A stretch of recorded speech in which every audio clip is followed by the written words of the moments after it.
Hi everyone again. Welcome back. My name is Carlo Diego. This is now the continuation of our seventh video. We're going to be texturing this chair now. So let's go ahead and just jump straight into it.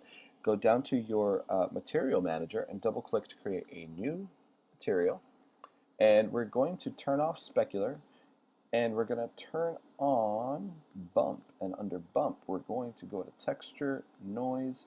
That's way too much. Let's click on noise and let's go to displace turbulence. So under noise, go to displace turbulence.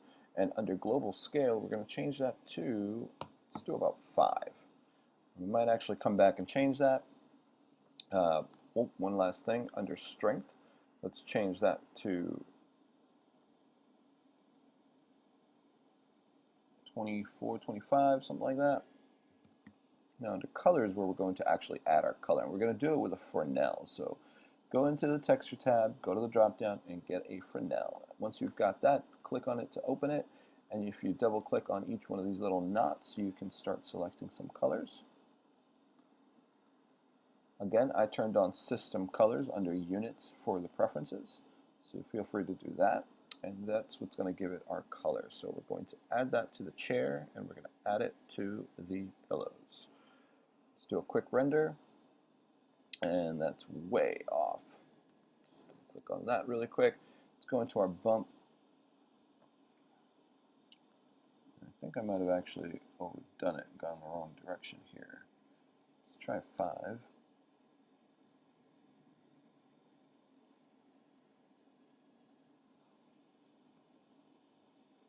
Aha.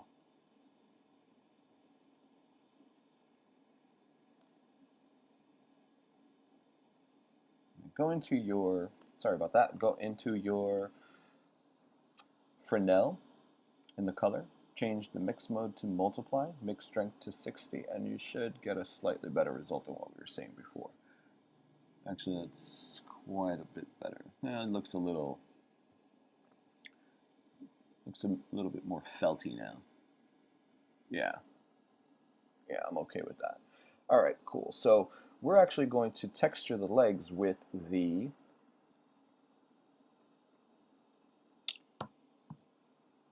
texture from the wooden box. Sorry, kind of lost my train of thought there for a second.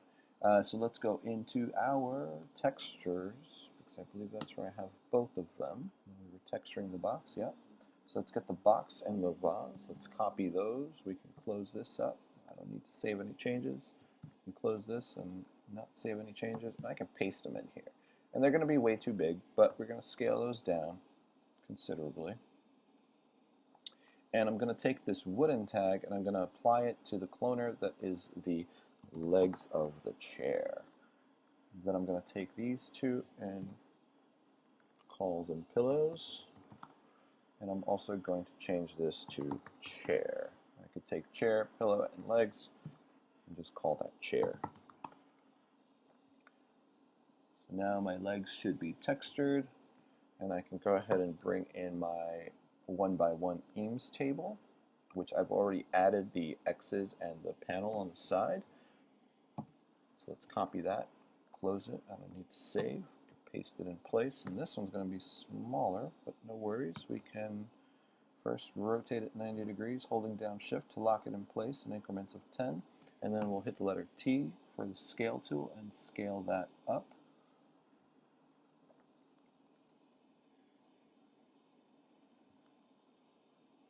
Scale it to taste, but for the most part it should be just about the height of a side table, your average side table.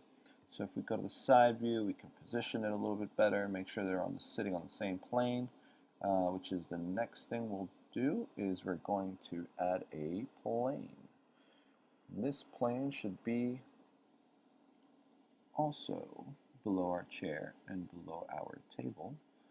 So I'm looking at this side view here and I'm just positioning it right about there, should be fine. And we need to go way bigger with this because this needs to pretty much cover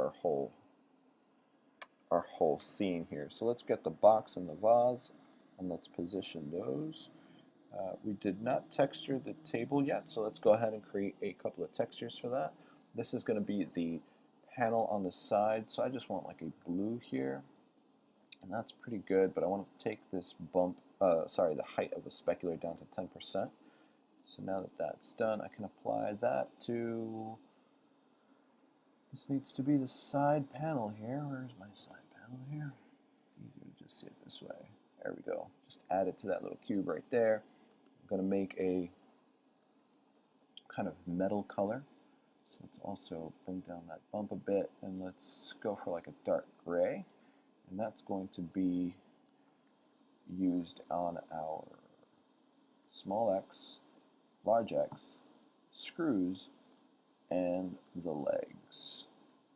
The shelves, we need to make these two cubes editable. Hit the letter C.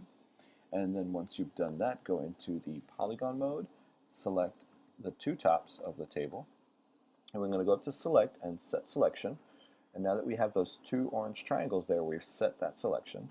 So let's double click to make another material. We're going to make this a glossy black, so we're going to turn on reflection, and we're going to turn that way down.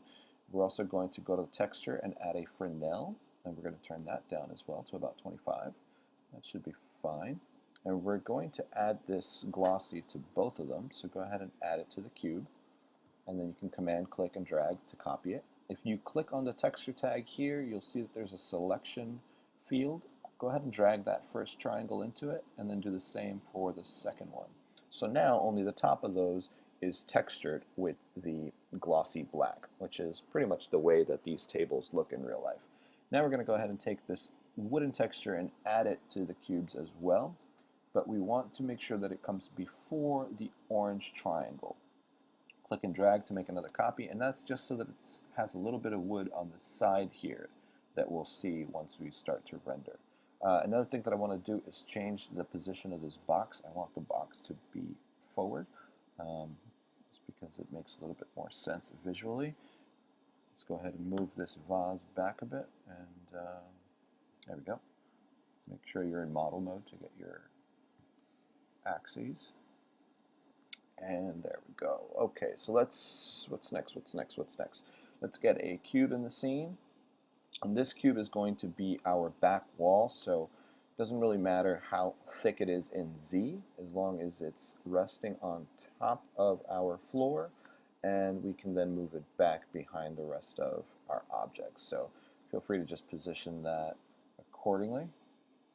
And we're still missing our molding. We're going to add that pretty soon. Let's just go wider here. Great. Okay, so let's make a couple of more tags here. Let's make a couple of more materials, rather.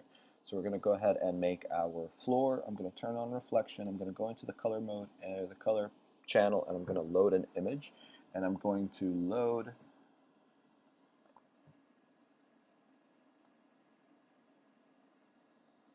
I'm going to load wood planks floors. I don't want to make a copy of that, but that's just my preference. Feel free to do it otherwise. I'm going to change the brightness of this glow here, or this reflection here. Also going to turn on Fresnel, bring it way down. I think we need to go really, really low with this, otherwise it's going to look like it was just waxed. So that's fine. We can go ahead and add that to the floor. Now we need to go into our texture tag for the plane, and under tiles I'm going to change this to 10 so that it looks, so that the planks aren't so wide. So that's fine. Now we need a color for our back wall, so let's go ahead and make a new texture. I'm going to actually leave specular on but turn it down to about 5%. And I'm going to go into the color, and I want a reddish, a deep red kind of color, and I'm going to turn on a bump for it. Go to noise, click on it, and I'm going to use Naki, and I'm going to change the percent global scale to 10. I'm going to go up one level, and I'm going to change the strength to about 3%, 5%. That should be fine. Close that, and I can apply that now to the wall. And if I do a quick render, it might be a little bit much. Let's go back into that.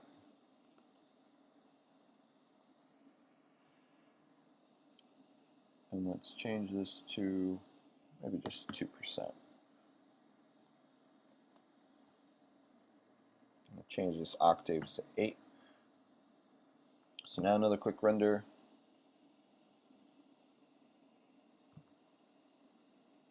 And that looks a little bit more natural. Alright, so as long as you've got all these objects in your scene so far, in the next video we'll add the molding, we'll add the picture frame, and we'll start setting up our render for a final scene. Alright, I'll see you guys in the next video. Bye.